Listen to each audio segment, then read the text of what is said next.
باللہ من الشیطان اللعین الرجیم بسم اللہ الرحمن الرحیم الحمد للہ الذی جعل الشمس ضیاء والقمر نورا الصلاۃ والسلام من ارسلہ للخلق بشیرا ونذیرا وآلہ الذین اذہب اللہ عنہم الرجس وطہرہم تطہیرا۔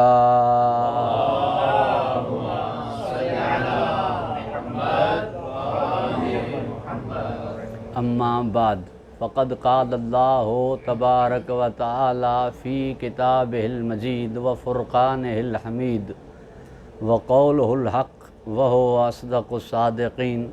بسم اللہ الرحمن الرحیم ان اللہ یبعث من فی القبور۔ درود پڑھیں بآواز بلند محمد وآل محمد۔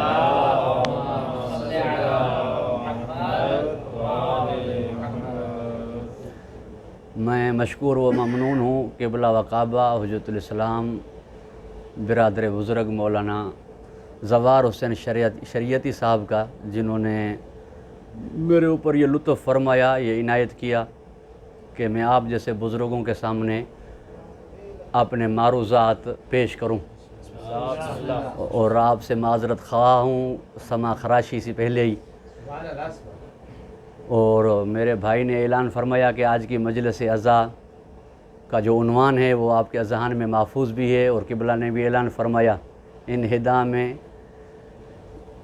یوم بقی، جنت البقی۔ درود پڑھیں بآواز بلند محمد وآل محمد۔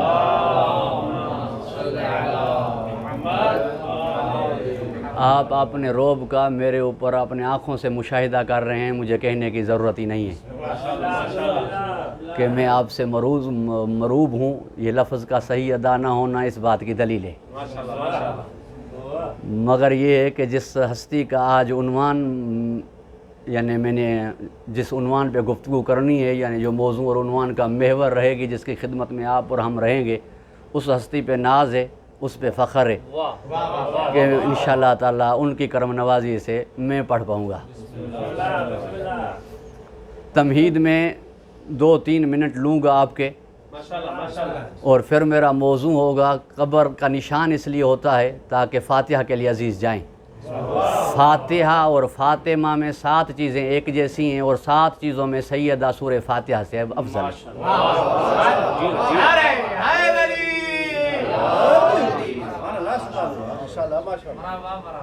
کیا پروردگار کی حکمت ہے کہ یہ قبر شکستہ ہو گئی، یعنی مولا متقیان سے ہر چیز برداشت تھی، جتنے مصائب آئے، مگر قبر زہرا کی شکستگی مولا سے برداشت نہ تھی۔ جب وہ سامنے آئے تھے تو مولا نے فرمایا واللہ اگر آپ نے زہرا کی قبر سے ایک پتھر بھی اٹھایا تو میں زمین کو خون سے بھر دوں گا۔ تو پھر یہ حال ہوا، اور یعنی کہ پروردگار کی اس میں کیا مصلحت ہے کہ کوئی عذاب نہیں آیا، یہ نیست نابود نہیں ہوئے۔ وہ اصلی حکمت تو اس کی ذات جانے۔ جہاں تک ہمارے استنباط یعنی ہمارے ذہن نے، درود پڑھیں بآواز بلند محمد وآل محمد۔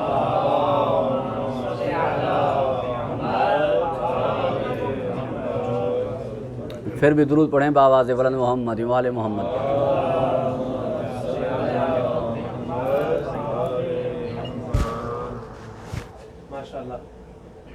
ایک چیز کی جو رٹ لگی ہوئی ہے کہ ہم بھی مانتے ہیں، ہم بھی مانتے ہیں۔ جعفر ابن نما، مقتل کی 13 کتابیں ہیں ہماری، ان میں سے بڑی کتاب ہے مقتل جعفر ابن نما۔ اسے میرے مولا نے اپنی زیارت کرائی، مولا امیر نے، اور فرمایا کہ فلاں جگہ پر جاؤ اور تمام مکتب فکر کے علماء آئے ہوئے ہیں، ان سے جا کر یہ سوال پوچھو۔ جب وہ وہاں پہنچے تو پایا کہ تمام مکتب فکر کے علماء موجود ہیں۔ ان سے پوچھا کہ یہ بات بجا ہے کہ نبی نے فرمایا میری امت کے 73 فرقے ہوں گے، 72 ناری اور 1 ناجی۔ ساروں نے کہا یہ ارشاد بجا ہے۔ فرمایا پھر سوال یہ ہے کہ جو فرقے جہنم میں جائیں گے نبی کی آل ان کے ساتھ ہوگی، یا جو فرقہ جنت میں جائے گا نبی کی آل ان کے ساتھ ہوگی؟ نبی کی آل کس طرف ہوگی؟ ساروں نے کہا نبی کی آل اس طرف ہوگی جو فرقہ جنت میں جائے گا، جو ناجی ہوگا۔ کہا اب میں 73 فرقوں کو دعوت فکر دیتا ہوں کہ تلاش کریں کہ ان 73 فرقوں میں نبی کی آل کہاں ہے۔ مرحوم سید اظہر حسن زیدی صاحب فرماتے تھے نہ مناظرے کی ضرورت ہے، نہ جھگڑنے کی ضرورت ہے، نہ کتابوں کی ضرورت ہے، مشاہدہ ہے۔ اللہ نے 8 ہمیں دیے، 6 انہیں دیے، جا کر دیکھیں کہ کون ماننے والا ہے کون نہ ماننے والا ہے۔ ہمیں جو دیے وہ مشہد میں ہیں، کاظمین میں ہیں، سامرہ میں ہیں، نجف میں ہیں، کربلا میں ہیں۔ انہیں جو دیے وہ جنت البقیع میں ہیں۔ اب سوال یہ ہے کہ جا کر دیکھیں کون ماننے والا ہے کون نہیں ماننے والا، تو خود بخود پتہ چل جائے گا کہ ماننے والے ہیں یا نہیں۔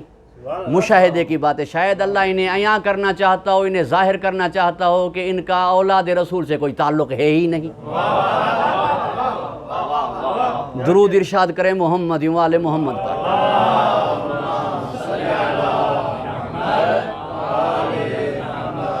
ایک تو قرآن مجید میں موجود ہے کہ ان اللہ یبعث من فی القبور، اللہ اٹھائے گا انہیں جو قبروں میں ہیں۔ قبریں مٹی کا ڈھیر نہیں، ان کا ہونا قرآن سے ثابت ہے۔ پھر قبر کی اہمیت صاحب قبر کی عظمت سے ہوتی ہے۔ اس کی دلیل یہ ہے کہ سارے شہدائے احد ایک طرف دفن، امیر حمزہ کی قبر کا پیغمبر نے جدا اہتمام کیا۔ اگر قبر کی اہمیت نہیں ہوتی تو جناب امیر حمزہ کی قبر کا جدا اہتمام پیغمبر نے کیوں فرمایا؟ یعنی صاحب قبر عظمت والا تھا، اس وجہ سے اس کی قبر جدا ہوئی۔ اور پھر یہ کہ قبرستان کا نام بقیع تھا، بقیع ایک غاز کو کہتے ہیں، غرقد ایک غاز کی قسم ہوتی ہے، اس کی جھاڑیاں تھیں، اس وجہ سے اسے بقیع کہتے تھے۔ جنت البقیع کس نے کہا؟ قبرستان کو جنت البقیع کا نام کس نے دیا؟ اسے جنت کیوں کہا گیا؟ سوال یہ ہے، گھبرا تو نہیں گئے آپ؟ یعنی قبروں میں ہوتے ہیں۔ پھر ایک جگہ پہ ارشاد رب العزت یا ایھا الذین آمنوا لا تتولوا قوما غضب اللہ علیہم، خبردار انہیں دوست نہ بناؤ جن قوم پہ اللہ غضبناک ہو چکا ہے۔ اگرچہ اس کا ظاہری مراد یہودی ہیں، انہیں دوست نہ بناؤ جن پہ اللہ غضبناک ہو چکا ہے، مگر آپ تفسیر باطن پہ جائیں گے تو قوم وہ بھی غضبناک ہوتی ہے جن پر نبی کی بیٹی غضبناک ہوتی ہے۔ وہ بھی قوم مغضوب ہے، وہ بھی قوم مغضوب ہے جن سے فاطمہ غضبناک ہے، کیونکہ پیغمبر کا ارشاد ہے جس سے میری بیٹی ناراض اس پہ اللہ غضبناک ہے۔ تو جو مغضوب ہیں وہ مومنوں کے دوست نہیں ہو سکتے، تو بدرجہ اولا وہ پیغمبر کے تو دوست ہو ہی نہیں سکتے۔ جب مومنوں کے دوست نہیں ہو سکتے تو پیغمبر کے دوست کیسے ہو سکتے ہیں؟ ان کی نشانی کیا ہے؟ قد یئسوا من الآخرۃ، وہ آخرت سے مایوس ہیں۔ کما یئس الکفار من اصحاب القبور، جیسے اصحاب قبور سے کافر مایوس ہیں، یعنی جو قبروں سے مایوس ہو جائیں وہ کافر ہیں۔ قبروں سے مایوس جو ہو جائیں وہ کافر ہیں۔ یہ جو کہتے ہیں کہ قبر والے نہ سنتے ہیں نہ ہیں، تلقین کائے کی پڑھتے ہو، ہماری تلقین انہیں سمجھ میں نہیں آتی، مگر قبرستان سے گزرتے ہوئے سلام تو سارے کرتے ہیں۔ سلام پہنچ جاتا ہے، باقی تلقین نہیں سمجھتے، سلام سن لیتے ہیں، ورنہ یہ سلام قبرستان سے گزرنے سے کیا ہوتا ہے۔ پھر ایک روایت شیعہ سنی دونوں میں موجود ہے کہ جب کوئی آپ کو مشکل پیش ہو جائے آپ والدہ کی قبر پر چلے جائیں۔ یہ پیغمبر کا ارشاد دونوں میں موجود ہے، کنز العمال میں بھی موجود ہے، شیعہ کی کتب میں بھی موجود ہے۔ والدہ کی قبر پہ جائیں، وہاں فاتحہ پڑھیں، توسل کریں، اور آپ کی حاجت روائی ہو جائے گی آپ کی والدہ سے رجوع کرنے سے۔ آپ قربت عند اللہ والدہ کی قبر کی زیارت کریں، وہاں پہ فاتحہ پڑھیں۔ یہ ہوئی میری ماں، یہ ہوئی میری ماں جس سے مجھے توسل کا حکم ہے، یہ ہوئی میری ماں جس سے مجھے توسل کا حکم ہے۔ اب چلو جس کا میں ذکر کرنے لگا، پہلی صفت جو سورہ فاتحہ سے ان کی ملتی ہے، سورہ فاتحہ ہے ام الکتاب، فاطمہ ہے ام ابیہا۔ وہ قرآن کی ماں ہے اور یہ محمد کی ماں ہے۔ اور ام کا مطلب آپ مجھ سے بدرجہ اولا جانتے ہیں، اگر ام کی معنی مرکز کی ہے تو قرآن کا مرکز فاتحہ ہے، اور نبوت اور امامت کا مرکز سیدہ ہے۔ نبوت اور امامت کا مرکز سیدہ ہے، ام الائمہ بھی ہے، ام ابیہا بھی ہے، اور چلنا چاہیے مرکز کو بیچ میں۔ یہی تو وجہ تھی مباہلے میں، یہی تو وجہ تھی مباہلے میں کہ آگے نبوت تھی، پیچھے امامت تھی، درمیان میں سیدہ تھی۔ سیدہ کے درمیان رہنے میں 6 وجہیں بیان کی ہیں علماء کرام نے۔ میں ایک جملہ لطیف آپ بزرگان سے دعا لینے کے لیے عرض کر رہا ہوں تاکہ پڑھنے میں مجھے کچھ حوصلہ مل جائے۔ مولا علی بلا فصل ہے یا نہیں؟ بلا فصل ہے۔ اب مباہلے میں تو بلا فصل نظر نہیں آ رہے، درمیان میں سیدہ کا فاصلہ ہے، پھر علی بلا فصل کیسے ہیں؟ نبوت اور امامت کے درمیان میں، مولا اور نبی مکرم کے درمیان میں سیدہ کا فاصلہ ہے، بلا فصل کیسے ہوئے؟ علی کو بلا فصل ماننے کی ایک ہی صورت ہے کہ الفاطمہ تو بزت و منی کے مطابق آگے کمپلیٹ رسالت چل رہی تھی، پیچھے امامت جا رہی تھی۔ آگے کمپلیٹ رسالت چل رہی تھی، آگے کمپلیٹ رسالت چل رہی تھی۔ تھوڑا سا آگے تشریف لائیں۔ محمد وآل محمد صلی اللہ۔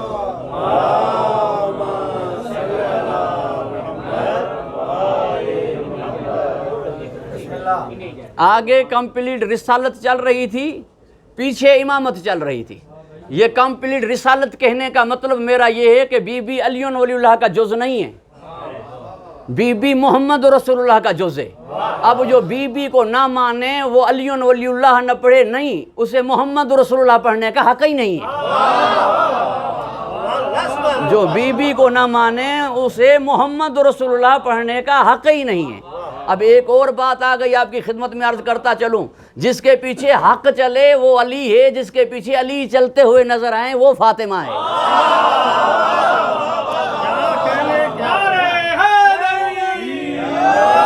تیسری وجہ یہ تھی، پیغمبر فرما رہے تھے کہ میرے بعد دیکھنا یہ نہیں آپ کو کہ علی کہاں ہے، میرے بعد یہ دیکھنا کہ میرے بعد جو میدان عمل میں آئے گی وہ سیدہ آئے گی، علی نہیں۔ اس لیے علی گھر میں تھے، میدان میں سیدہ تھی، یعنی جیسے پیغمبر ہٹے میدان میں سیدہ آئی۔ یہ بھی عجیب ہے کہ جب تک نبی مکرم تھے، نبی خیمے میں، علی میدان میں، علی کے ہوتے ہوئے کبھی نبی میدان میں نہیں گئے۔ اور اس علی کی امداد کا صلہ یہ ہوا کہ جب علی کا دور آیا، علی کی امامت آئی تو علی گھر میں تھے، یعنی جز محمد، یعنی کہ حقیقت محمدیہ میدان میں، اور بی بی مرکز ہے۔ اور دوسری چوتھی وجہ یہ بتائے گی کہ آگے نبوت، پیچھے امامت، درمیان میں سیدہ۔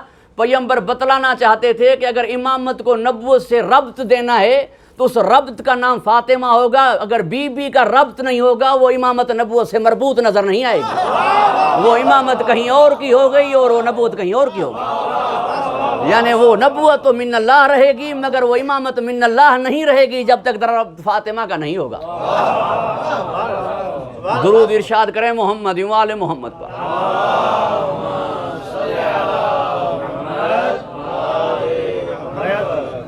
اب میں اس وجوہات پہ اگر چلا جاؤں گا تو بات آگے بڑھ جائے گی اور وہ چیزیں رہ جائے گی۔ مرکز سیدہ تبھی درمیان میں رہی، مرکز سیدہ تبھی آیہ تطہیر میں تعارف بی بی کے ذریعے ہوا، تعارف بی بی کے ذریعے ہوا۔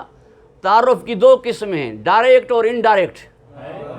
قبلہ ذیشان حیدر جوادی مرحوم کا جملہ ہے کہ ڈائریکٹ اور انڈائریکٹ، اور جس سے بھی تعارف ہوتا آیہ تطہیر میں وہ تعارف انڈائریکٹ ہوتا، ڈائریکٹ نہیں، کیونکہ نبی سے تعارف اگر علی کا ہو تبھی ڈائریکٹ نہیں، درمیان میں چچا آ رہے ہیں، وہی کہ علی کے ذریعے تعارف ہو نبی کا، تبھی ڈائریکٹ تعارف نہیں، درمیان میں چچا ہے، بھائی نہیں، ابن عم یعنی ابن عم، چچا کا درمیان میں فاصلہ آ رہا ہے۔ حسنین کا تعارف ہو تو درمیان میں ماں کا فاصلہ آ رہا ہے۔ نبی کا اگر درمیان میں فاصلہ ہو پھر بھی بیٹی کا درمیان میں فاصلہ آ رہا ہے کہ نواسوں کا تعارف ہو، مگر اکیلی سیدہ ہے جس کا تعارف پیغمبر سے بھی ڈائریکٹ ہے، علی سے بھی ڈائریکٹ ہے، حسنین سے بھی ڈائریکٹ ہے، ڈائریکٹ ماں ہے، ڈائریکٹ زوجہ ہے، ڈائریکٹ بیٹی ہے۔ اس لیے تعارف جو ہے وہ ڈائریکٹ ہوا، انڈائریکٹ نہیں ہوا۔ یہ کیا وجہ تھی کہ مولا علی نے پوچھ لیا، بچوں نے تو پوچھ لیا نانا کی خوشبو آ رہی ہے، اور ماں نے بتلا دیا کہ آرامی ہے نانا چادر کے نیچے، اور بچے چلے گئے۔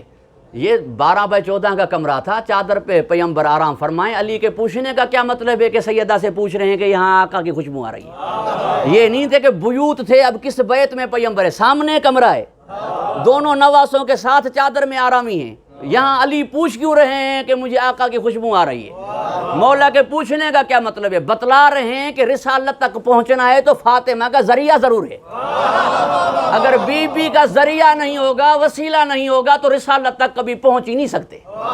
یعنی رسالت اس کے لیے متشابہات ہو جائے گی، متشابہ ہوگی جس کے لیے فاطمہ تو زہرا کا وسیلہ نہیں. جیسے آیات محکم کو قرآن میں ام الکتاب کہا گیا ہے، ویسے سیدہ کو کہا گیا ہے، یعنی آیات محکم سے ہی تفسیر ہوگی، ایسے سیدہ سے ہی رسالت سمجھ میں آئے گی. جس کے پاس بی بی نہیں ہے اس کے پاس رسالت کی کوئی معرفت ہی نہیں ہے، وہ رسالت تک پہنچے گئی نہیں. یہ ہوئی اور وہ الکتاب ہوئی. گھبرا تو نہیں گئے آپ؟ سورہ فاتحہ کی 7 آیتیں ہیں، جہنم کے 7 دروازے ہیں. جائیں گے لوگ زیادہ، دروازے کم، اور جنت میں جائیں گے کم، دروازے زیادہ. شاید پروٹوکول ہو. لہذا جہنم کے 7 دروازے ہیں اور جنت کے 8، اور سورہ فاتحہ کی آیتیں ہیں 7. یعنی ایک آیت پڑھنے سے قاری پہ جہنم کا دروازہ بند ہو جائے گا. اب جہنم سے بچانے والی 2 ہستیاں، یا فاتحہ یا فاطمہ. جہنم سے بچانے والی 2 ہستیاں، یا فاتحہ یا فاطمہ. یہی ہے جو محبوں کی شفاعت کرے گی. میں یوں کہوں تو بجا ہے، جنت میں جانے کے لیے تو علی سے لکھوانا پڑے گا، مگر جہنم سے نکلنے کے لیے یا فاطمہ کہنا پڑے گا. یا علی کہہ کر جنت میں جاؤ گے، یا فاطمہ کہہ کر جہنم سے نکلو گے. بی بی کی اگر شفاعت شامل حال نہیں تو جہنم سے نجات نہیں. میں اپنی بات کو علماء کرام ذی وقار کے سامنے اور محکم کروں. شیخ محسن نجفی نے فرمایا نماز کا حکم پیغمبر مکرم کو اللہ نے 2 مقامات پر دیا. جسے کہا تھا کہ کم پڑھ، اسے 2 مقامات فرمایا پڑھ. ایک مقام محمود کے لیے کہ من اللیل فتہجد بہ نافلۃ لک عسی ان یبعثک ربک مقام محمودا. ایک مقام محمود کے لیے فرمایا، اور دوسرا فرمایا انا اعطیناک الکوثر فصلی لربک وانحر. اور مقام محمود نام ہے مقام شفاعت کا، اور یہ مجسمہ شفاعت ہے.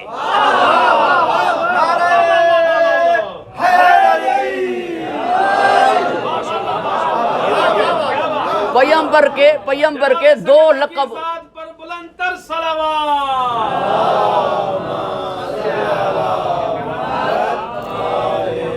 پیغمبر کے 2 لقب جو ہیں وہ سیدہ کے ہی ذریعے سے ہیں.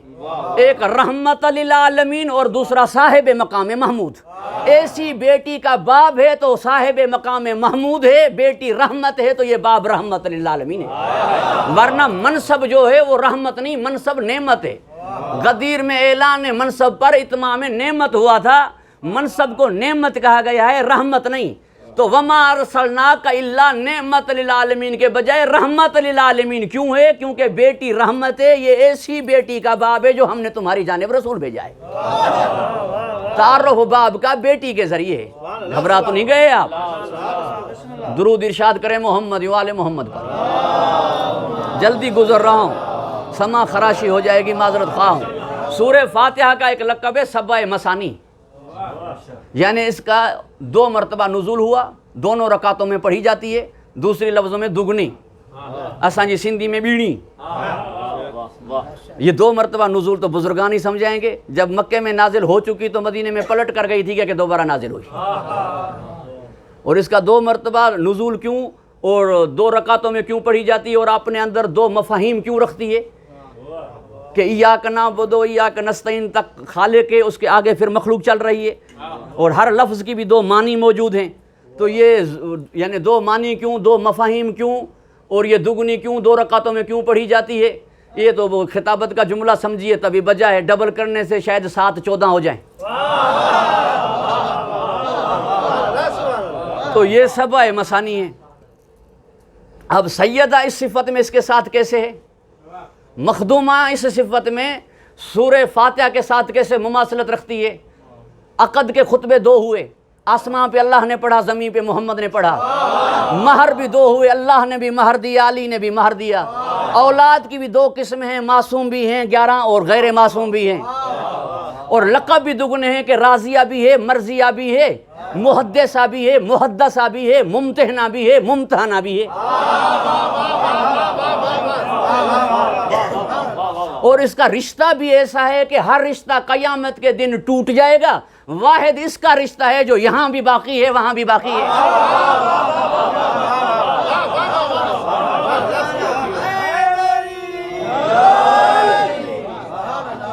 واحد اس کا رشتہ ہے جو یہاں بھی باقی ہے وہاں بھی باقی ہے. تو اس حساب میں سبع مثانی مماثلت سورہ فاتحہ سے بزرگان سے سوال پوچھنا تو یہ اور مجمع میں کہا جائے تو کہا جاتا ہے بھئی امتحان لیا جا رہا ہے. یا امتحان کی بات ہی نہیں. میں پوچھ سکتا ہوں آپ سے کہ آپ بڑے ہیں اور قرآن میں ہے کہ فصل بہی خبیرہ. سورہ فاتحہ قرآن ہے یا نہیں؟ جواب قرآن ہے. 30 پاروں میں تو نہیں ہے.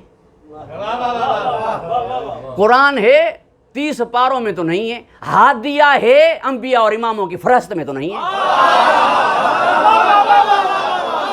ہادیہ ہے اماموں اور انبیاءوں کی فہرست میں نہیں. قرآن ہے اور پاروں میں نہیں. انشاءاللہ تعالیٰ یہ میں اس وجہ سے سعادت محسوس کر رہا ہوں. ایک تو بزرگان میری سما خراشی کو گزارشات کا مقام عطا فرما رہے ہیں، اور دوسرا میں یہ شرف سمجھ رہا ہوں کہ باب العلم کی مقام پر ان کے حضور، ان کی زوجہ کا ذکر جو سب سے زیادہ انہیں پسند ہے، ان کی عنایت اور ان کا لطف اور ان کی کرم نوازی یقیناً ہوگی. اس وجہ سے عرض کر رہا ہوں. اور انشاءاللہ تعالیٰ یہ نہیں کہ میں بات کو طول دے جاؤں، جی چاہ رہا ہے کہ بات کی کیفیت اور کمیت برابر رہے، اس لیے طول دینا نہیں چاہ رہا. آپ کی ضیافت تو ملحوظ خاطر ہے، مگر ضیاقت کو میں خود ملحوظ خاطر رکھوں گا.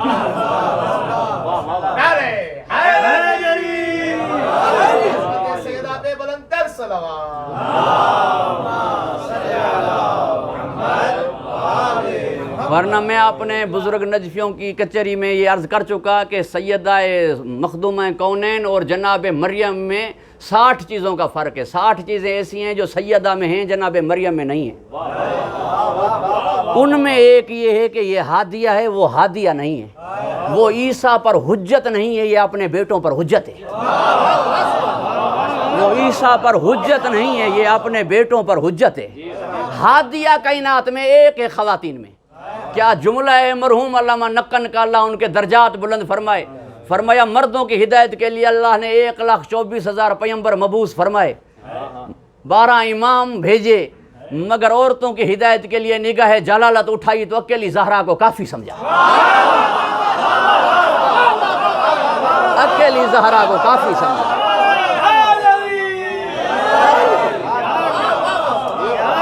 میں نہیں کہہ رہا، یہ تو نقن صاحب کا جملہ تھا، اب قرآن کہہ رہا ہے. پوری توجہ رہے آپ کی. قرآن کہہ رہا ہے اِنَّا أَعْطَيْنَاكَ سَبْعًا مِنَ الْمَثَانِي وَقُرْآنَ الْعَظِيمَ. ایک طرف پورا قرآن، دوسری طرف اکیلی فاتحہ. ایک طرف سارے ہادی، دوسری طرف اکیلی یہ. قرآن کہہ رہا ہے کہ ہم نے آپ کو ایک سبع مثانی اور قرآن عظیم عطا کیا. سبع مثانی اور قرآن عظیم عطا کیا، یعنی ایک طرف پورا قرآن، دوسری طرف یہ اکیلی سورت. ایک طرف وہ سارے ہادی، دوسری طرف یہ اکیلی ہادیہ.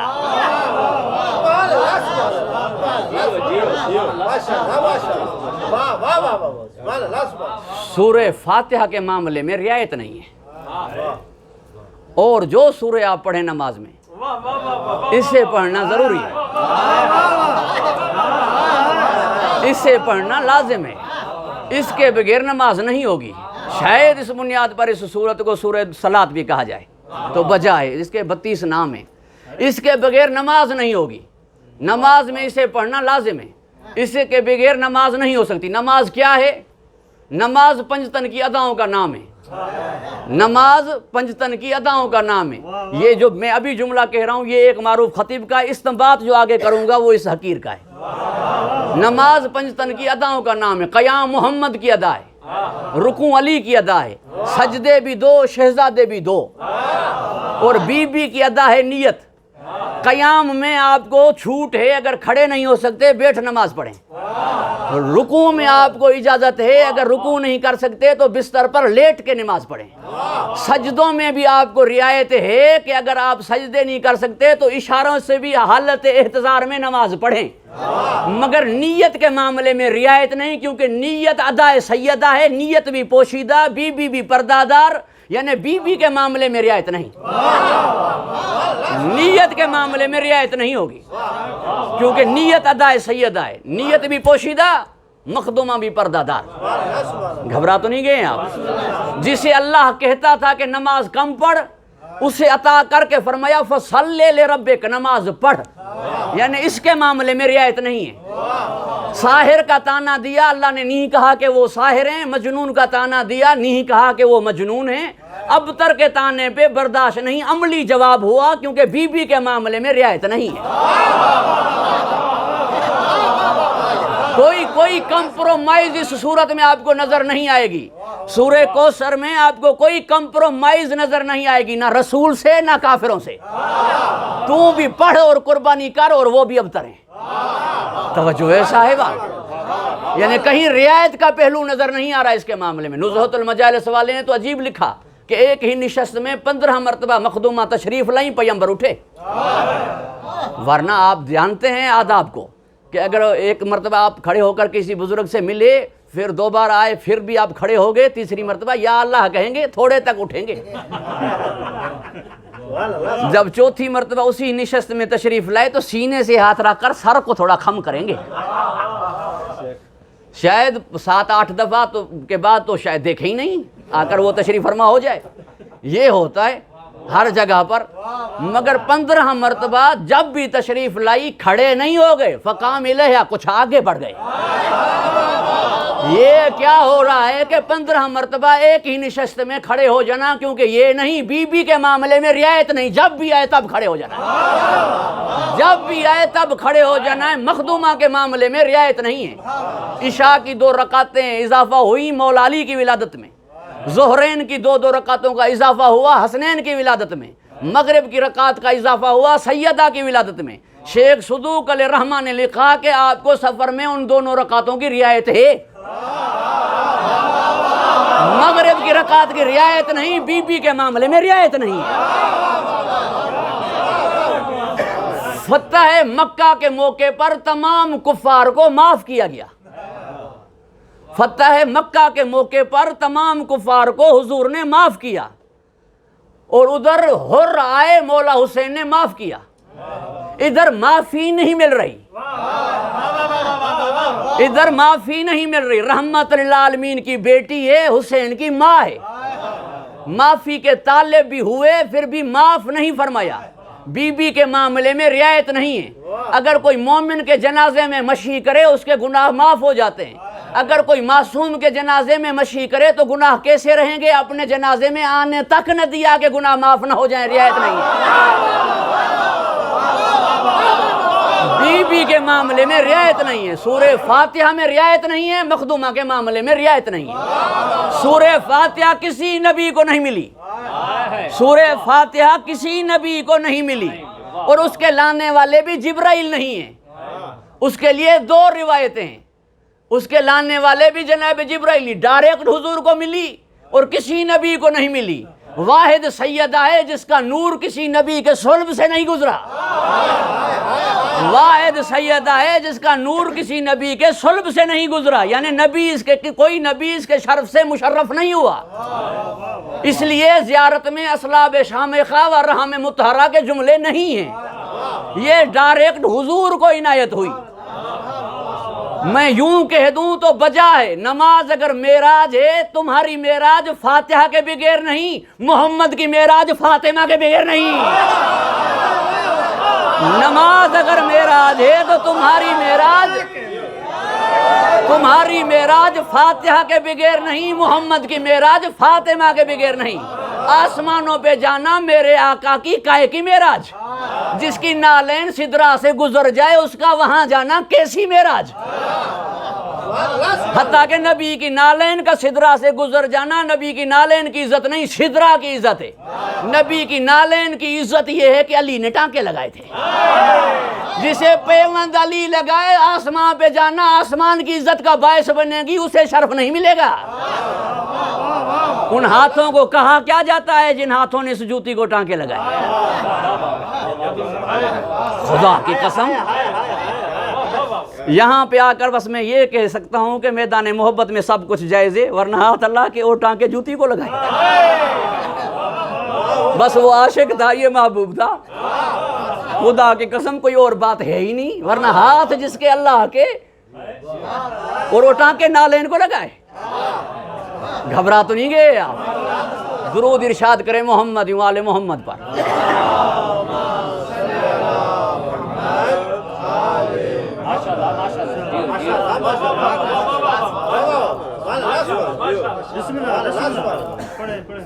نا بس میں سمجھتا ہوں میں مزاحم و زحمت دے دی. ارشاد کریں درود محمد و آل محمد پر.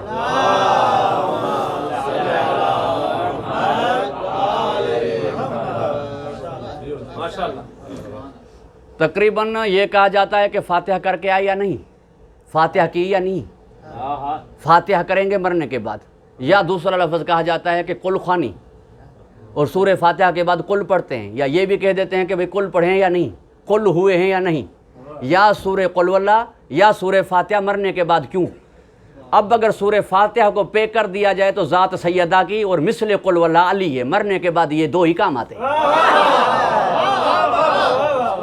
مثل قل واللہ علی ہیں, مثل فاتحہ فاطمہ ہے, مرنے کے بعد یہ دو ہی کام آتے ہیں. ایک وہ جس کے ذریعے جنت میں جائیں گے, ایک وہ جو جہنم سے بچائے گی.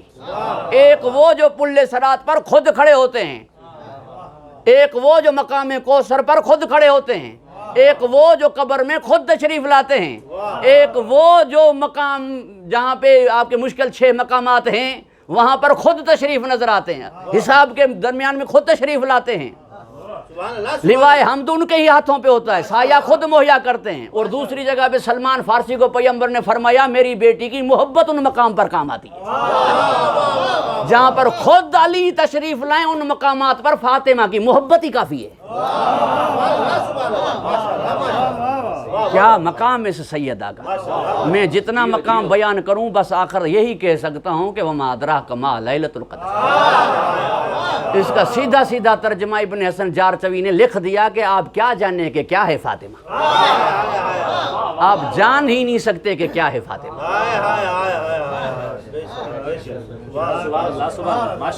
اب دامن وقت میں گنجائش کی کمی محسوس کر رہا ہوں, ورنہ وہ 7 چیزیں عرض کروں جن میں سورہ فاتحہ سے افضل ہے,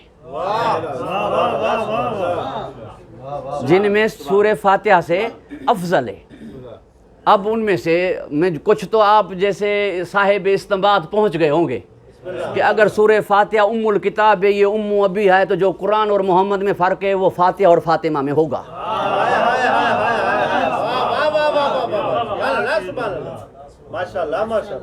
گھبرا تو نہیں گئے آپ. دوسرا یہ کہ سورہ فاتحہ اور قرآن عطا کرنے کے بعد اللہ نے کوئی مطالبہ نہیں کیا حضور سے کہ ہم آپ کو یہ دے رہے ہیں اور یہ کریں. یہ صاف ظاہر اس بات سے کہ قرآن پیغمبر کو دینا, سورہ فاتحہ پیغمبر کو دینا احسان نہیں اللہ کا, اور مخدومہ عطا کرنے کے بعد اللہ کا مطالبہ کرنا یہ خود ایک اعلان کر رہا ہے کہ سیدہ کا وجود محمد پر احسان ہے. جیسے 1,23,000 نبی ہم پر احسان نہیں ہے, ہدایت اس کی ذمہ داری ہے جو اس نے خود اپنے اوپر لازم کی ہے, لہٰذا اس نے انبیاء ارسال فرمائے. محمد کا وجود احسان ہے کہ لقد من اللہ علی المؤمنین, شاید اس لیے کسی اور نبی نے اجر نہیں مانگا, اس سے اجر منگوایا گیا کیونکہ یہ احسان تھا. احسان کا بدلہ احسان سے دیا جاتا ہے. محمد مومنین پر احسان ہے اور وجود سیدہ خود محمد پر احسان ہے. قرآن میرے نبی پر احسان نہیں ہے, سورہ فاتحہ میرے نبی پر احسان نہیں ہے, اس لیے مطالبہ نہیں ہے, یہ احسان ہے.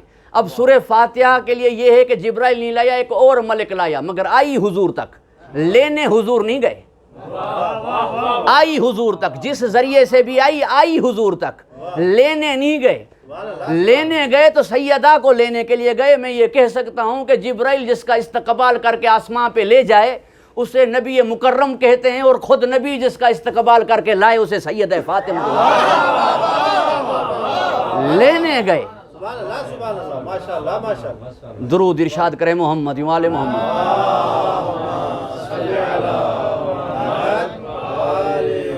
سورہ فاتحہ کی ابتدا رحمت سے, انتہا غضب پر ہے. سیدہ کی آمد رحمت للعالمین کے لیے رحمت ہے, اور انتہا نبی کی امت سے غضبناک جا رہی ہے. ناراض کر دیا سیدہ کو.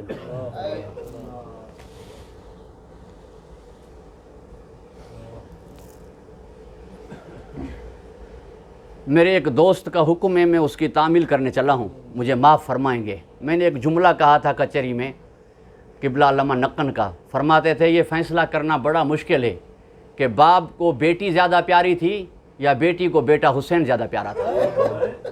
ہم بچوں سے پوچھ لیتے ہیں نا آپ کو زیادہ کون پیارا ہے، تو جیسے بچوں کے لیے فیصلہ مشکل ہے، یہ بزرگوں کے لیے فیصلہ مشکل ہے کہ یہ بتائیں کہ محمد کو فاطمہ زیادہ پیاری تھی یا فاطمہ کو حسین زیادہ پیارا تھا۔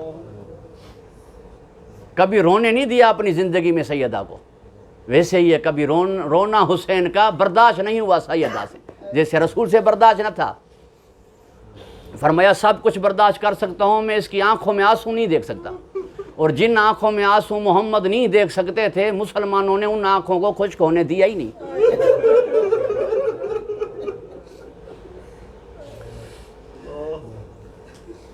اور ماں کو بیٹے سے پیار کا یہ عالم تھا، مرنے کے بعد ایک حد ہو جاتی ہے، یعنی جو ماں بیٹے کو روتا ہوا نہ دیکھ سکے، جب مر جاتی ہے تو وہی بیٹا چیخ چیخ کر رو رہا ہوتا ہے، مگر ماں آرام میں ہوتی ہے۔ مگر اس ماں سے آرام نہیں ہوا، جیسے بیٹا رویا، اب یہاں پر بات ختم تب میں مانتا جب کفن سے ہاتھ نکل کر نہ آتے، ہاتھ کفن سے نکل کر آئے، یعنی اس ماں کے پیار کی حد نظر نہیں آئی۔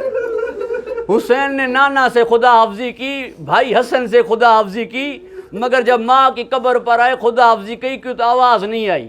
تیسری مرتبہ خدا حافظی کہہ کر کہا کہ غربت کے دن شروع ہوئے یا قبر سے آواز آئی، ساروں سے الوداع کر لے، ماں سے نہیں۔ جہاں جائے گا یہ اجڑی ساتھ چلے گی، صرف کفن سے ہاتھ نہیں نکلے، خود قبر سے باہر آ گئی حسین کے لیے۔ یہاں پر حد ختم ہوئی، خدا کی قسم نہیں۔ قبلہ نقن کے جملے ہیں کہ جب ضربیں لگ رہی تھی، انبیاؤں کی صفیں تھیں، یعنی مولا علی آئے ہوئے تھے، پیغمبر آئے ہوئے تھے، مولا حسن آئے ہوئے تھے۔ جب چوتھی ضرب لگی تو جناب ابراہیم نے کہا اسماعیل کو ذبح کرنا آسان ہے، حسین کو ذبح ہوتے ہوئے دیکھنا مشکل ہے، میں نہیں کھڑا ہو سکتا۔ جب 11ویں ضرب لگی تو باپ کھڑا نہیں ہو سکا۔ جب 12ویں ضرب لگی تو نانے کی آواز آئی، حسین میں تمہیں ذبح ہوتے ہوئے دیکھ سکتا ہوں۔ کیوں؟ اگر اسماعیل بیٹے کو، ابراہیم بیٹے کو ذبح کر سکتے ہیں تو میں فخر ابراہیم ہوں، تمہیں دیکھ سکتا ہوں، بیٹی کو تڑپتے نہیں دیکھ سکتا۔ تڑپ تڑپ کے کہہ رہی تھی بابا تیرا کلمہ پڑھ رہے ہیں، میرے بیٹے کو مار رہے، بابا میرا پیاسا مارا جا رہا ہے۔ پیغمبر نے فرمایا مجھے زہرا کا یہ تڑپنا نہیں دیکھا جا رہا۔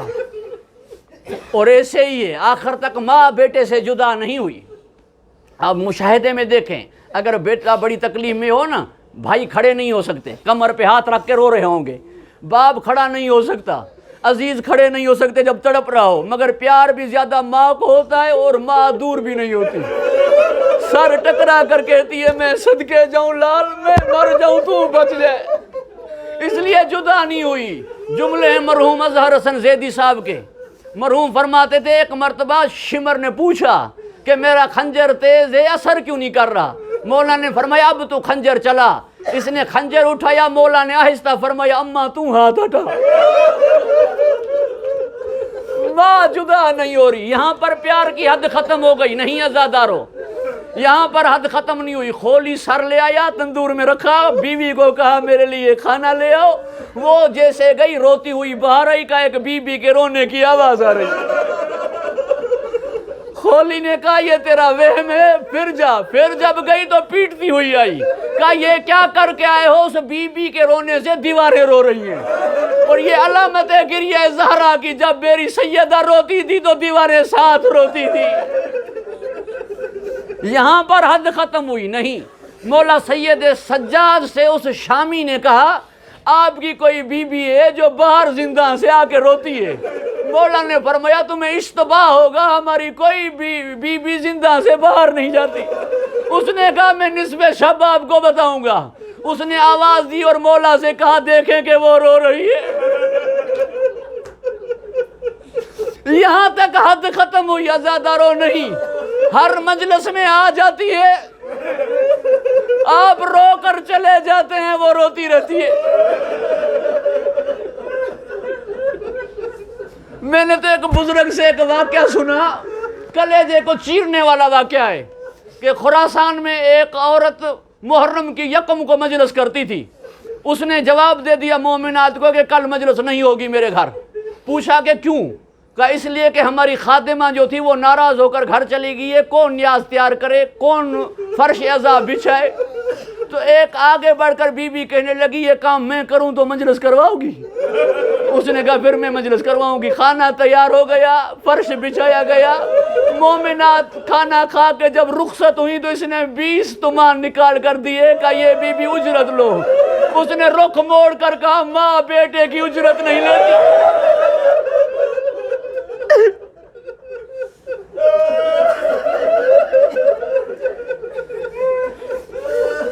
اللہ لعنت اللہ علیہ الظالمین۔ سائیں کراتی صاحب آئیں دعا فرمائیں۔